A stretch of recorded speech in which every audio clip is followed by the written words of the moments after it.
It's time for Wise Money with Korhorn Financial Group with certified financial planners Kevin Korhorn, Mike Bernard, and Josh Gregory. Welcome to another episode of the Wise Money Show with Korhorn Financial Group, where every week we're helping you take your next wise step in your financial life. Thanks for being here, friends. My name is Mike Bernard. I am your host. I'm also one of the certified financial planners on the show. With me in the KFG studios, my business partners and friends, fellow CFPs, Kevin Korhorn and Josh Gregory. Well, it's the season of giving, and that often brings one of the most common questions we get.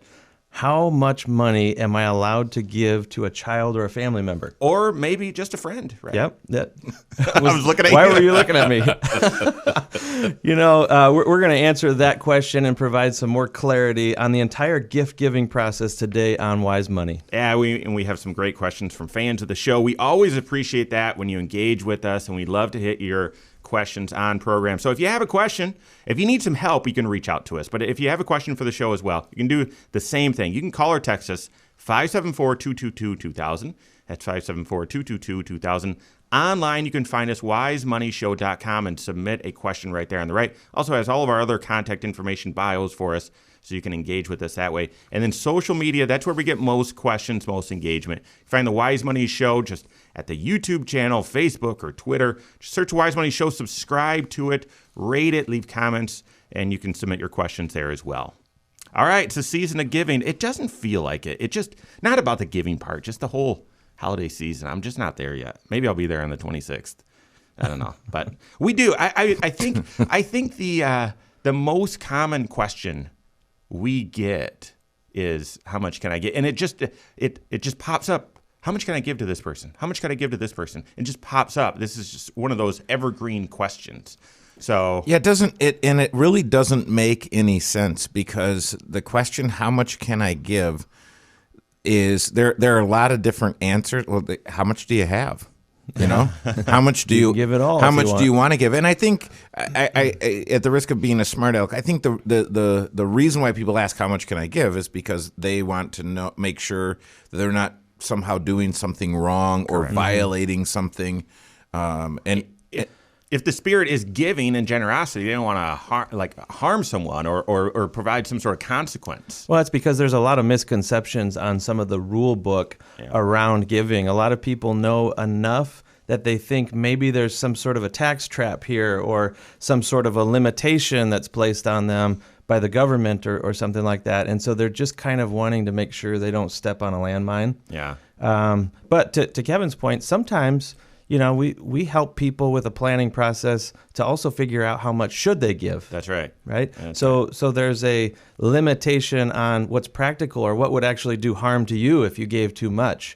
And so maybe we can unpack a little bit of that today too. And I would also make the distinction between a gift and a wage. So if I give you a gift, it's yours.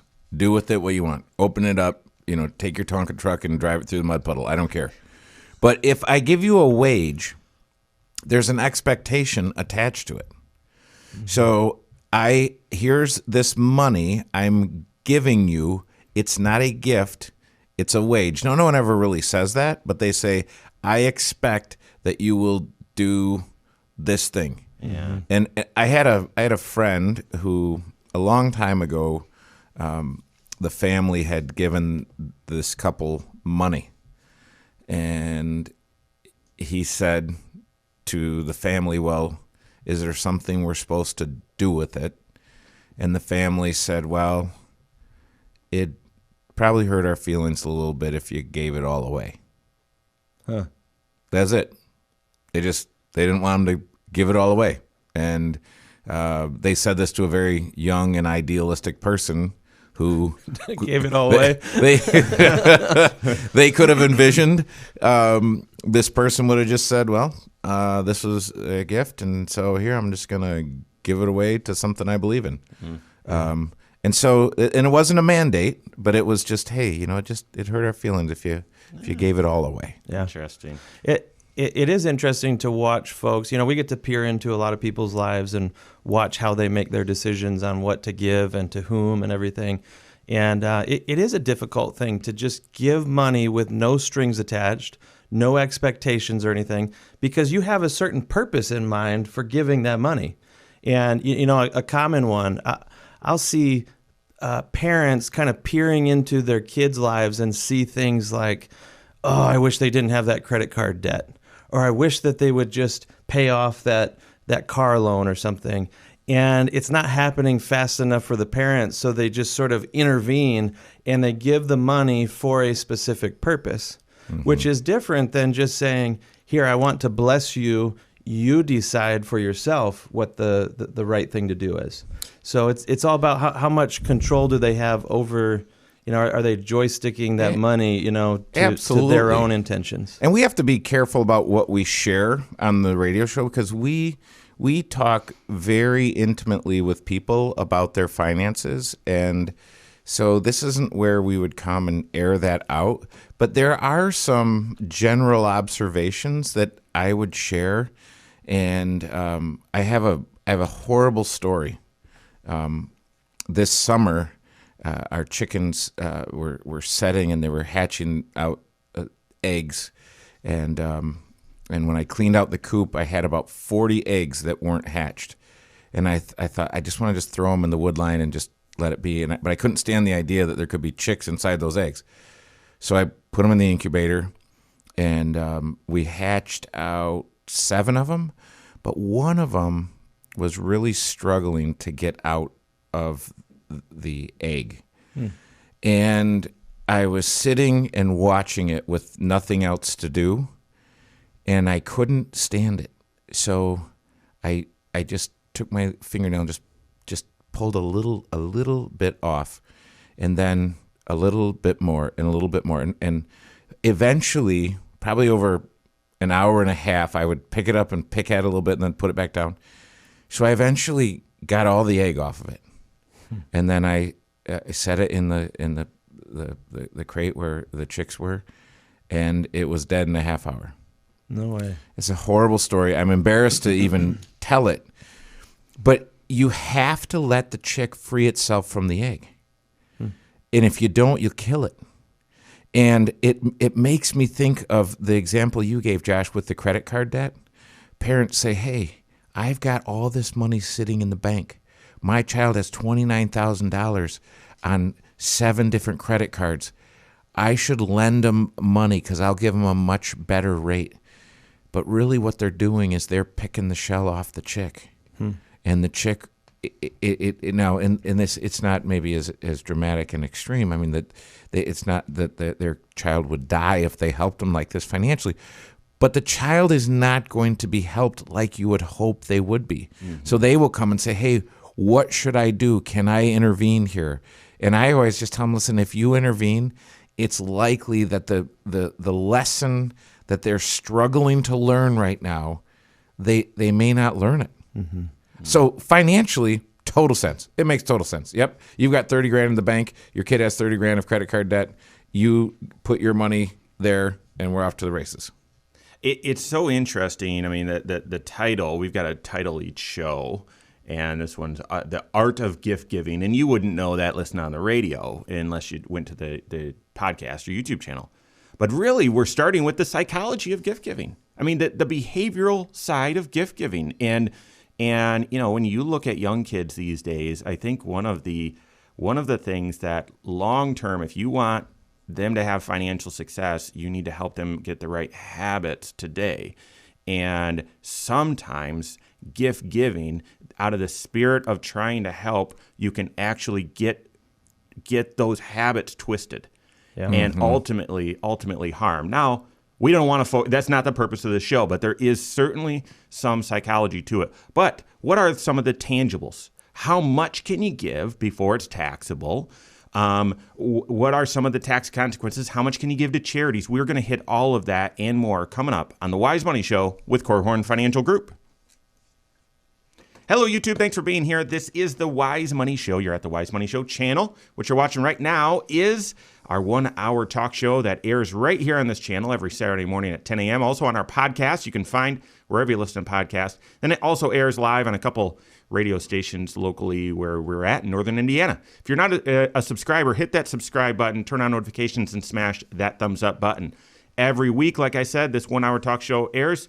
Throughout the week, we've got more palatable 5-10 minute next wise step videos, taking really what's going on in the world of finance, applying it to your life, all helping you take action, take your next wise step in your financial life. So if you're new here, hit that subscribe button, turn on notifications, and smash that thumbs up, and leave questions and comments below. Thanks.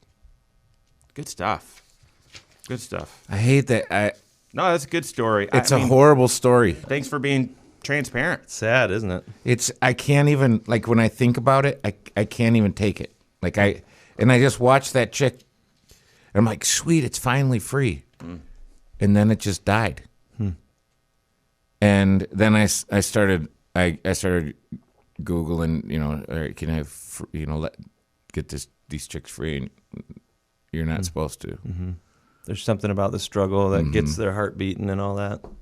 Wow. So, and that's the same thing with children. It's not just with children and money. It's the same thing with children and everything. We've got a short break here, but I had a client this past week who's a fan of the show. He came in because of the show a few years ago, and they've made great decisions. They've been blessed. They've worked hard. Low middle class upbringing, and now have a few $1 million. It's just a beautiful thing, and I believe that's possible for you, no matter where you're at right now. I know it's possible. I know it is. Well, as they're looking, and we built a financial plan, they're not going to spend all this money. His grandson is a good kid, stays out of trouble, is an athlete, so needs to drive to practice, and he's going to buy him a car. And he flat out told me, he said, I know you're opposed to that, but I want to help him out. And we had this discussion about the psychology. And I said, I want you to help him too, especially if he's a good kid. I wouldn't be here today if it weren't for all the help that I got. Yet at the same time, you can't use some words I wouldn't say, neuter his drive. You can't, you can't confuse him with this. And so we had a long discussion, a lot about the behavioral side of this. Yeah, I think the internal finance is way more important than the actual tangible piece. Yeah. All right, let's get into it.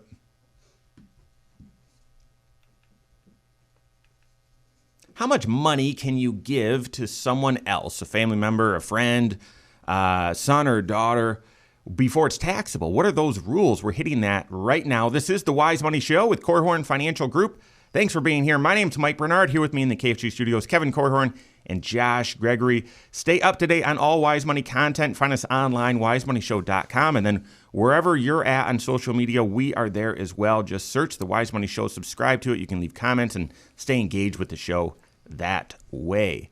All right, we spent the first chunk of time talking about the psychology, the behavior side, the internal side of gift giving.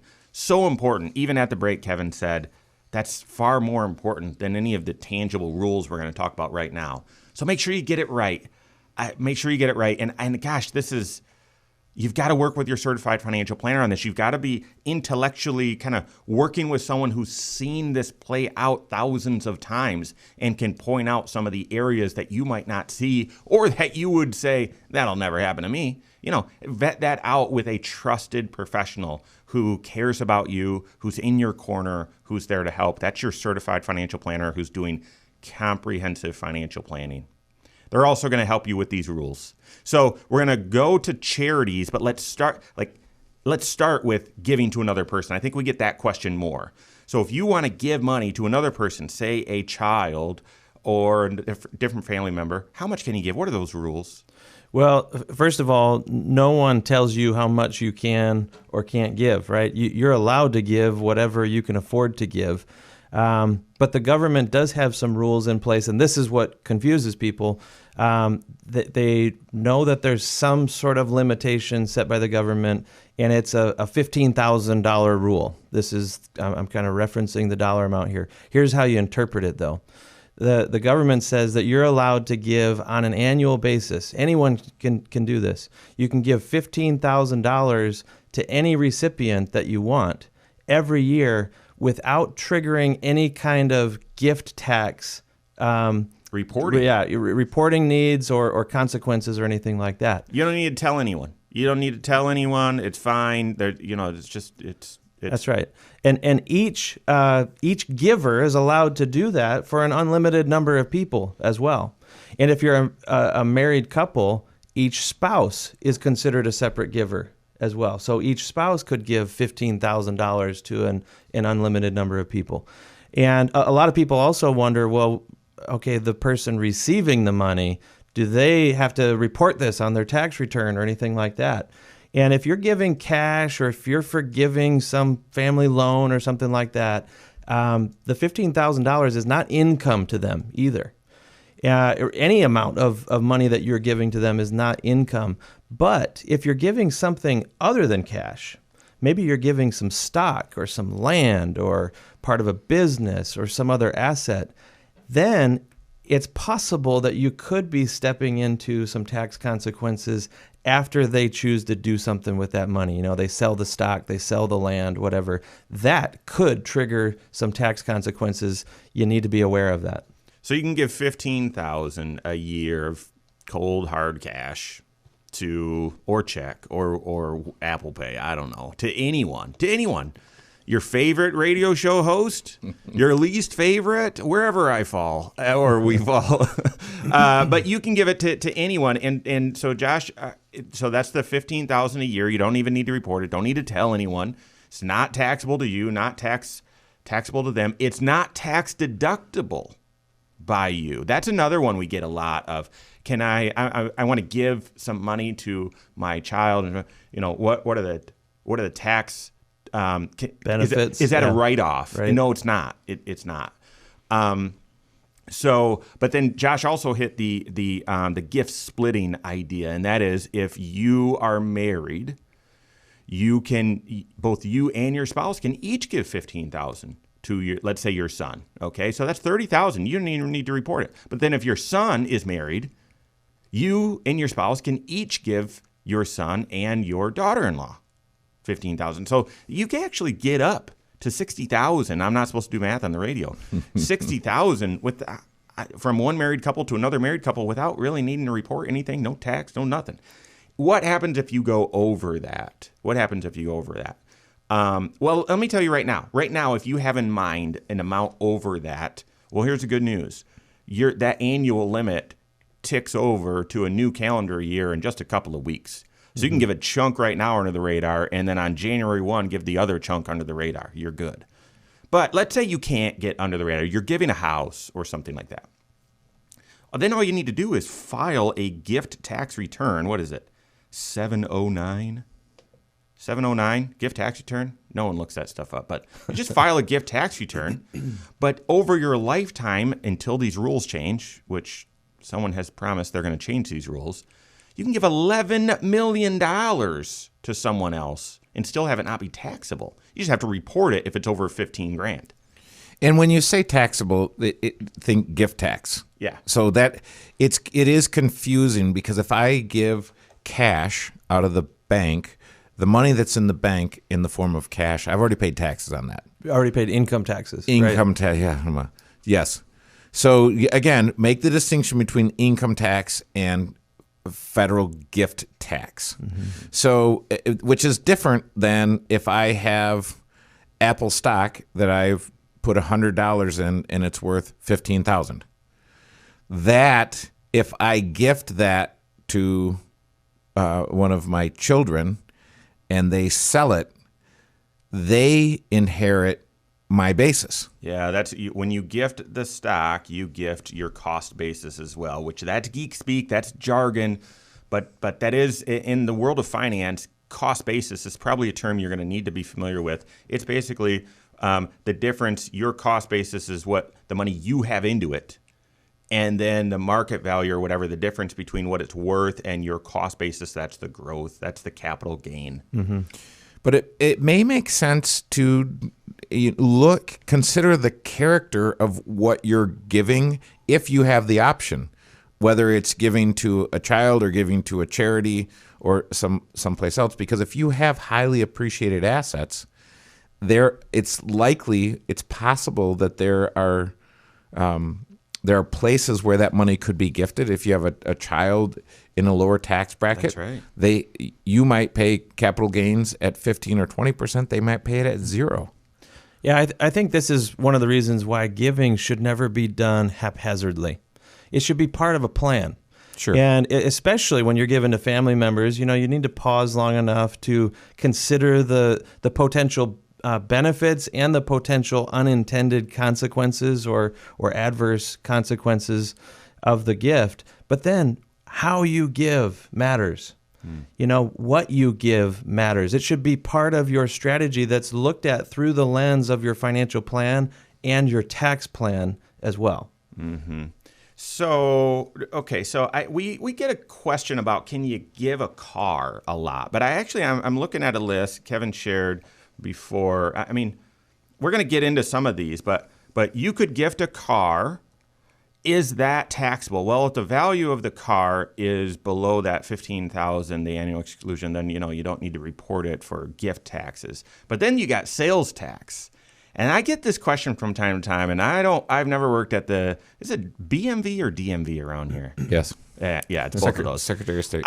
So I get this question from time to time. You have to write in the bill of sale, you have to write gift in there. There shouldn't be sales tax on that. There really shouldn't. And I know it's confusing. There should not be sales tax when you're gifting a vehicle. But another one that I've worked with some clients on, could you gift a Roth IRA contribution? Now, that's an attachment. So there's a little bit of wage there. There's an expectation, but someone doesn't have enough resources. So you're gifting money, and you want to gift it in a way where it'll grow tax-free as well, and gifting money right into their Roth. There's a couple other ideas, and then we're going to get into some of the rules of giving to charity. So a lot more to come here on the Wise Money Show with Korhorn Financial Group.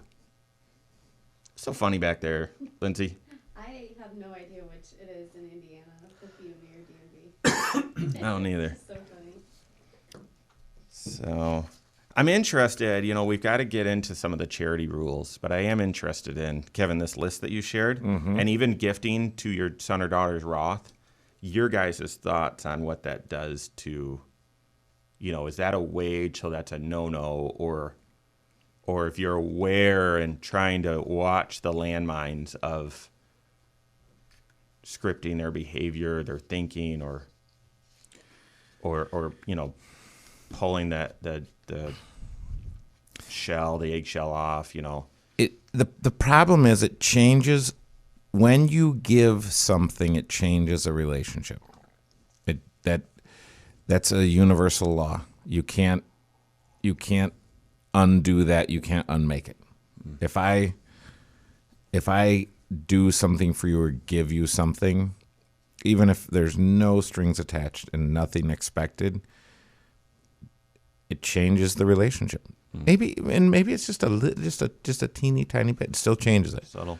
But if I give you a big chunk of money and say, Mike, your last name is Korhorn, and it's expected that you have the right zip code if your last name is Korhorn,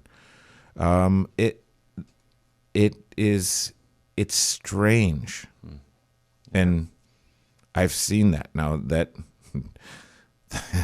that's never been a Korhorn thing. I would have gladly said, yes, Dad. You tell me where. I'll go live there.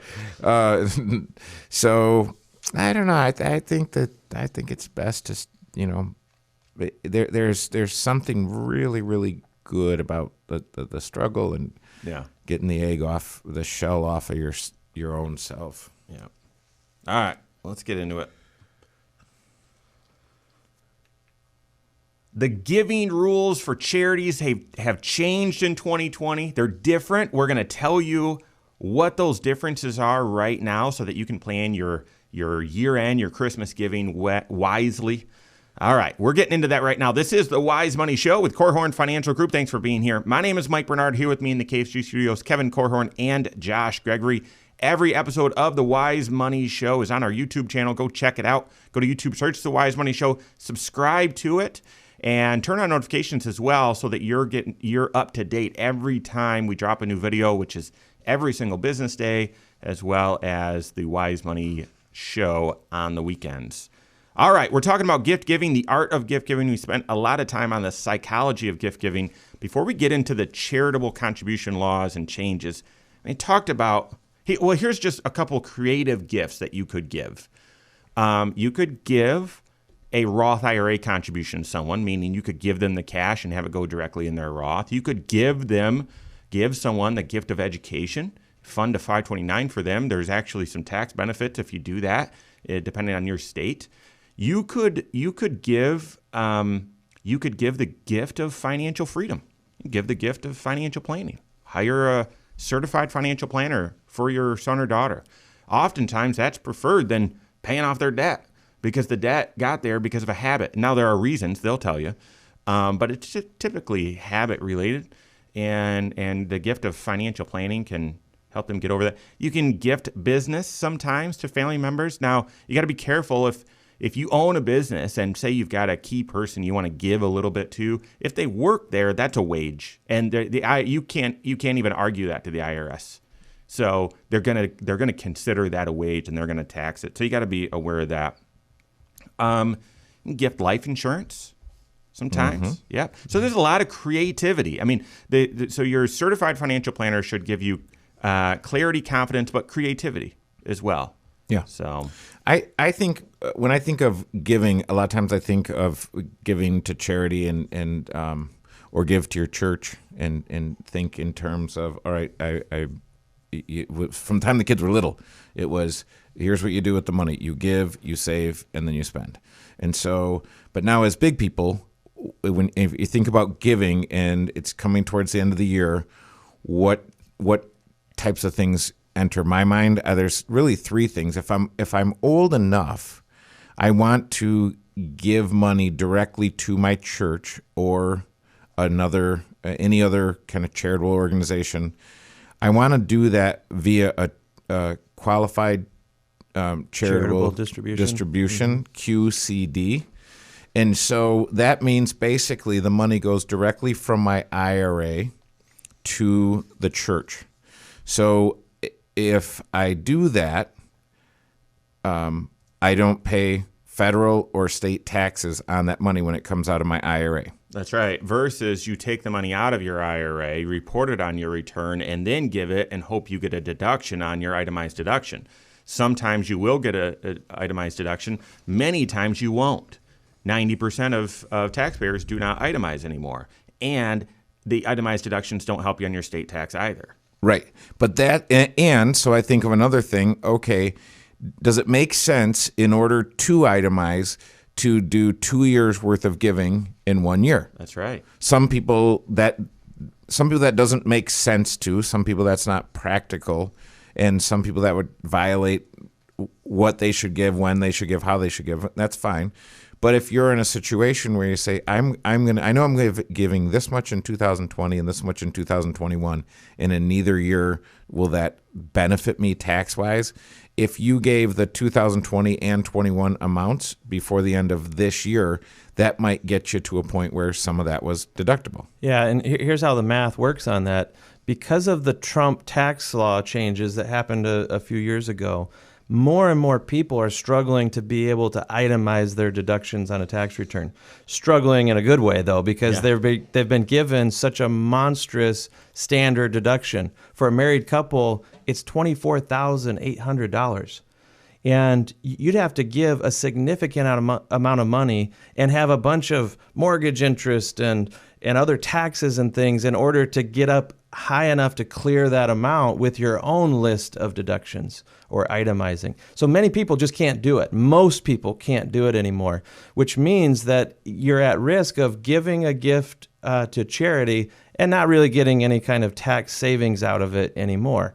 But what Kevin's describing is a way to double up, essentially. Mm-hmm. Give 2 years worth at the same time and get more of a deduction. Maybe it does push you now over that $24,800 number, and you're actually able to get some tax savings from it again. If you're worried about what that could do to if you're worried that could create cash flow challenges for the organization or church that you're really trying to benefit, one way to consider doing that is through a donor advised fund, which is basically you set up a giving fund, and it's similar to an HSA, where when you put money into it, that's when you get a tax benefit. So when you put money into it, it's a charitable deduction. And you can throw a couple years worth, or you sold a business, throw a whole chunk in there in the year where you want the tax benefit, and you concentrate it into that year, so you get a tax benefit. But then it's sitting in this giving fund that you have influence over when the money is released from that fund to the actual end charity that you want to give the money to. So if you want to give 5 years worth of gifts at once because you just sold a business, or you just retired and your income's really big or whatever, put 5 years worth of your gifts in the donor advised fund and just give to the church out of that over the next 5 years. And then there's, boom, problem solved. Yeah, and there's a couple situations where someone might have a disproportionate amount of income this year. One I can think of as it would be a sale of a business. I sold my business. I've got a chunk of money, and I'm giving off of this, but I don't want to give this entire amount to a particular charity at this time. That's where the donor advised comes in. A fund is really sweet. And the other thing is, you might have had. I know people that got a PPP loan that needed every penny of it and more. And I know people that applied for, got a PPP loan, and things, when they did the V-shaped recovery, they're doing okay. Yeah. Well, if you're giving because you had a windfall, this would be the the donor advised fund is a sweet option. So we're talking about the art of giving to charities. Now, a couple things changed this year, and one you need to be aware of. It's not too late to give a couple $100 to your favorite church or charity and get a tax deduction even if you don't itemize. In 2020, the CARES Act allows you to give $300 per person. So if you file a joint tax return, that's $600 of cash to a nonprofit and have it be a deduction even well, you can't itemize in order to get that as a deduction. Now, as we've shared that with people, they've said, well, that's not a lot. Well, I know, but, we still pick up pennies in the parking lot. Yeah. And so if you're going to do that, I mean, any amount helps. And then you can, in Indiana, if you live in Indiana, there is, and we've shared this with you for a long time, a special tax credit, tax benefit for giving to an Indiana college or university. Yeah, that and emphasis on the word tax credit here. Yeah. That's better than a tax write-off or tax deduction. Tax credits are putting dollars right back in your pocket. So if you give $200 to your alma mater in Indiana, let's say, you get to take $100 off your tax bill on the Indiana return. That has a multiplying effect, and those are the types of last-minute giving that you want to really consider. There's also some changes in the CARES Act for this year. Usually when you're giving, there are limits on how much of your income you're allowed to deduct, so you can't give too much. Those limits have been significantly increased this year. You can give up to 100% of your income. Businesses can give even more as well. So the rules are expanded this year. Make sure you check them out. Okay, we've got a few more things to hit with giving here. So we got that and more coming up on the Wise Money Show with Korhorn Financial Group. Third segment. We're going into the fourth right now. Isn't that crazy? Right. So is your last comment confusing to the people that only hear three? No, because I paused, and she's going to cut that out and cut in my. All right, folks, that's all the time we have. You guys are so smart. All right. Well, I do want to talk about giving to yourself. Don't give me that. Kevin. Dude, yeah. You know. Is there anything else with giving? I guess, though, if you think about giving to yourself, and if you apply the truth that it's more blessed to give than to receive, well, You're both right and wrong. yeah. If charity starts at home, like it starts. Or what about this? What about the ability to give with confidence? That there's a reason to have your financial life in order. And so let's not confuse this. Let's not go Paul and say, so does that mean I should sin more to get more grace? No. So you shouldn't be more selfish so that you can give more in the future. But at the same time, a financial foundation allows you the freedom to potentially give more versus having a disorganized and bumbled around financial mess that you're dealing with. So, okay. And we also got to talk about giving stock to a charity. It was mentioned, but we've got to hit that. I've got a story that maybe I can share. Okay. I think, okay, Good stuff. What a good show. so here's the thing that I think about is what are my motivations for giving? Because that needs to be married up with my financial picture. Because if I have an unhealthy motivation to give, I might not care about what that does to my plan. Yeah. I might just do it because I want to do it. Yeah. And that might not be a great thing necessarily. All right. Here we go. Last segment, land on the plane.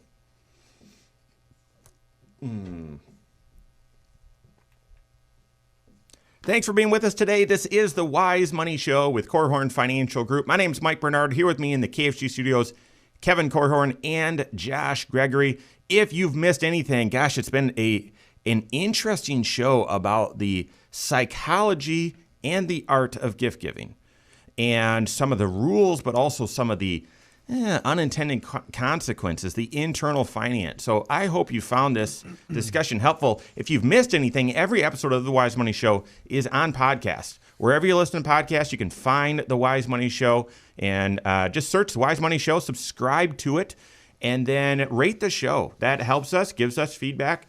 We appreciate that. It helps others find the show as well. All right, so we're still talking about gift giving. There's a couple more things we've got to talk about when you're giving to charities, specifically giving stock. You know, we talked about if you're giving money to a family member, when you give a stock, you give your basis. And then when they sell, they're going to have to report that capital gain.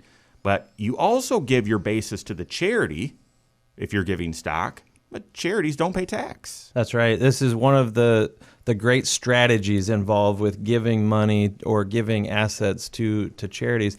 I had a client come in a couple years ago who was seeking out the help of a financial advisor. She was kind of interviewing me to figure out, okay, is this a right fit? And her number one objective, number one thing she was trying to solve was, how do I give responsibly to charities? She had a significant amount of wealth, and much of it was in individual stocks that had run up in value over the course of about 15 years. So she and her late husband had invested a little bit of money. It had grown a lot. And she wanted to try to deploy some of this money, get it out to some of the organizations that had missions that she totally believed in and wanted to get behind, put this money to use, so to speak. And she wanted a strategy for how to do it well, but also not overdo it, because she had a very, very generous heart. And if left to her own devices, she recognized this about herself. She said, I would probably give away too much and put myself in a really bad spot, and then my family would be coming to my rescue. And so that's what she wanted to avoid. She wanted to know, how much can I afford to give, and then how do I do it wisely? And we were able to come up with a pretty cool strategy that utilized the donor advised fund that you were referring to, Mike. We were able to give some of the stocks away without her selling them. She let the charities sell the stock because they don't pay taxes.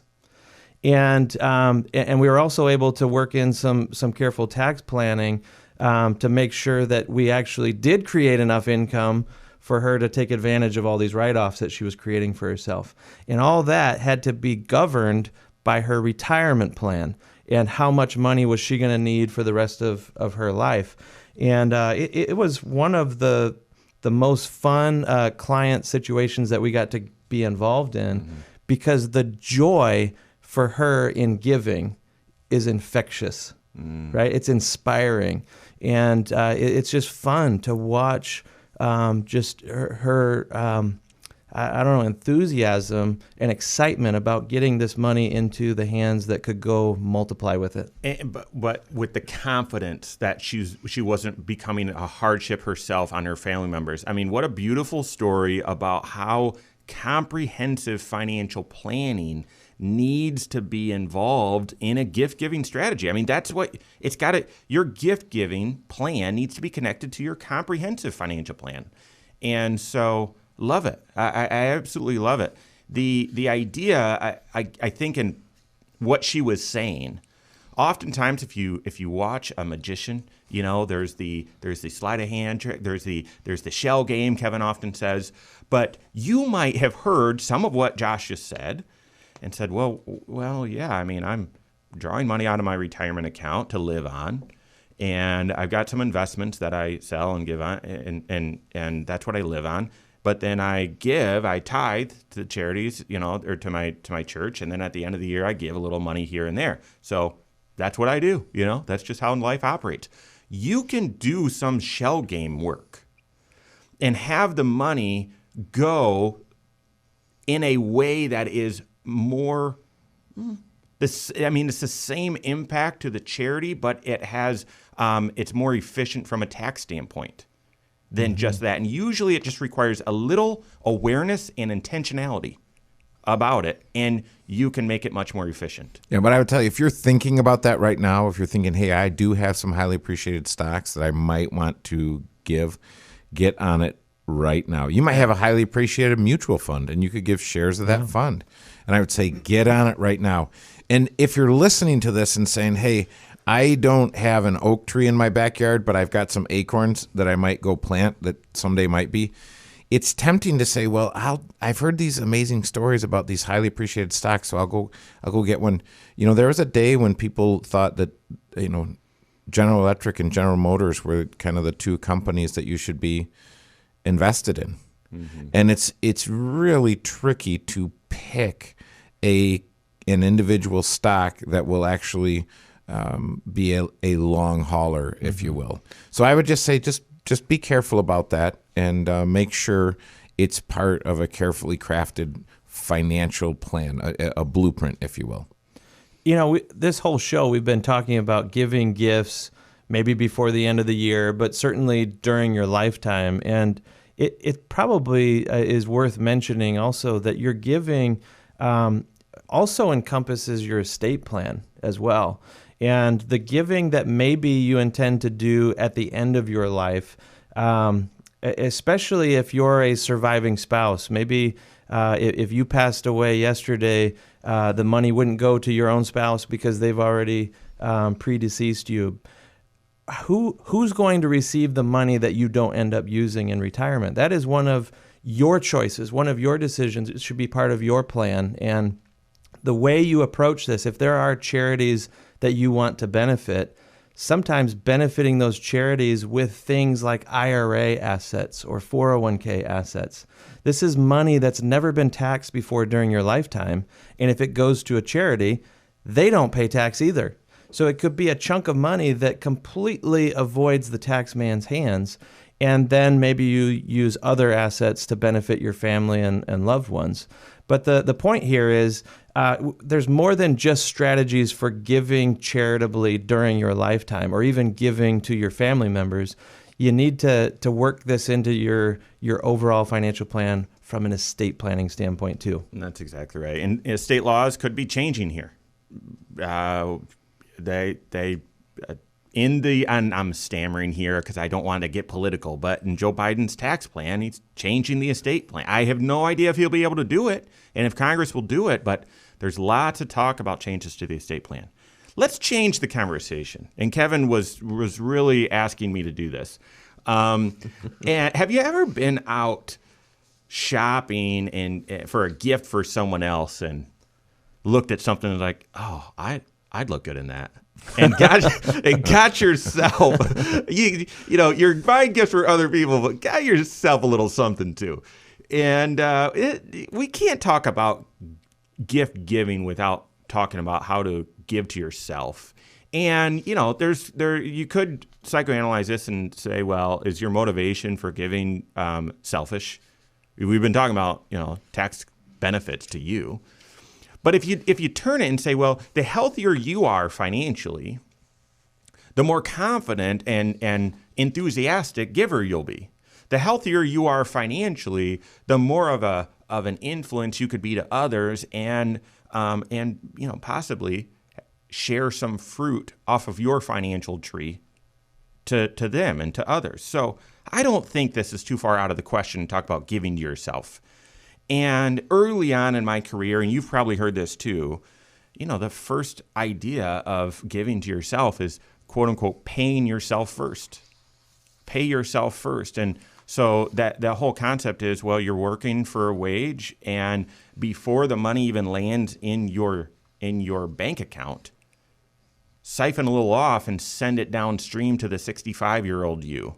And so save an automatic amount to retirement, to the future you, so that you've got stability. So that's the term, pay yourself first. That's a little gift to your future self. Yeah, that happened to me one time. I was in the mall, and there's a store called Brookstone. And that's dangerous. It is dangerous, because I went in and they said, hey, why don't you just sit in this massage chair? And I sat in there. I thought, what? I don't know what just happened to me, but this is something very special. And I thought, so this is the best way if you're going to give to yourself.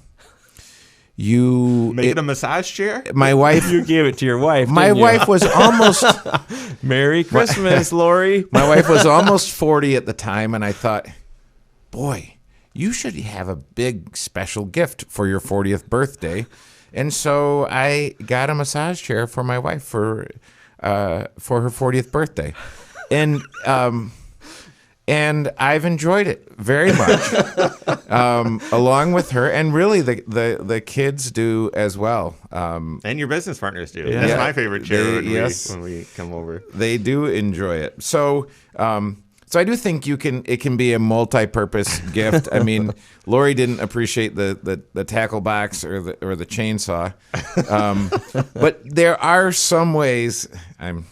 So pay yourself first. Give yourself the gift of financial stability and financial freedom in the future. The other thing is some of those gifts, right? Not everyone has the means to buy a massage chair or maybe the hot tub that you've been thinking of or whatever. And so the way you give yourself that is delayed spending, where you figure out what that goal is and figure out how much you need to save up, and then just divide it by 12 and start saving every month automatically. Automate those savings, and you can give to yourself. Yeah, I think the whole principle here is having a cash flow plan, because this is part of just you directing the money flowing into your hands. Is it going to go towards giving? Is it going to go towards investing? Is it going to go towards debt relief, or will it go towards consumption or spending? And there are a lot of people who would say exactly as you just said, hey, pay yourself first. There's others who would say, no, I'm going to give off the top and I'm going to do my giving first. Mm-hmm. The point is they both fit in, or they should both fit in your overall cash flow plan. You need to be intentional about how you direct these types of dollars, whether you're building for your own future and your own your own plan, your own goals and everything, or you're trying to benefit those around you, whether that's a charity or a family member. It requires a plan. And the last way to give to yourself is just making sure you're doing so. You're doing your giving to charities and others in a very tax efficient way. And that is, I remember I wouldn't deduct contributions initially because I wasn't doing it for the tax benefit. But at the same time, I mean, that you want to have a wise tax strategy when you're giving if you're going to be a good steward.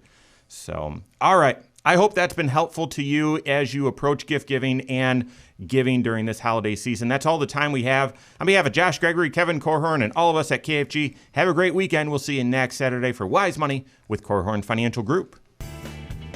Securities offered through Silver Oak Securities, member FINRA/SIPC. Advisory services offered through KFG Wealth Management, LLC.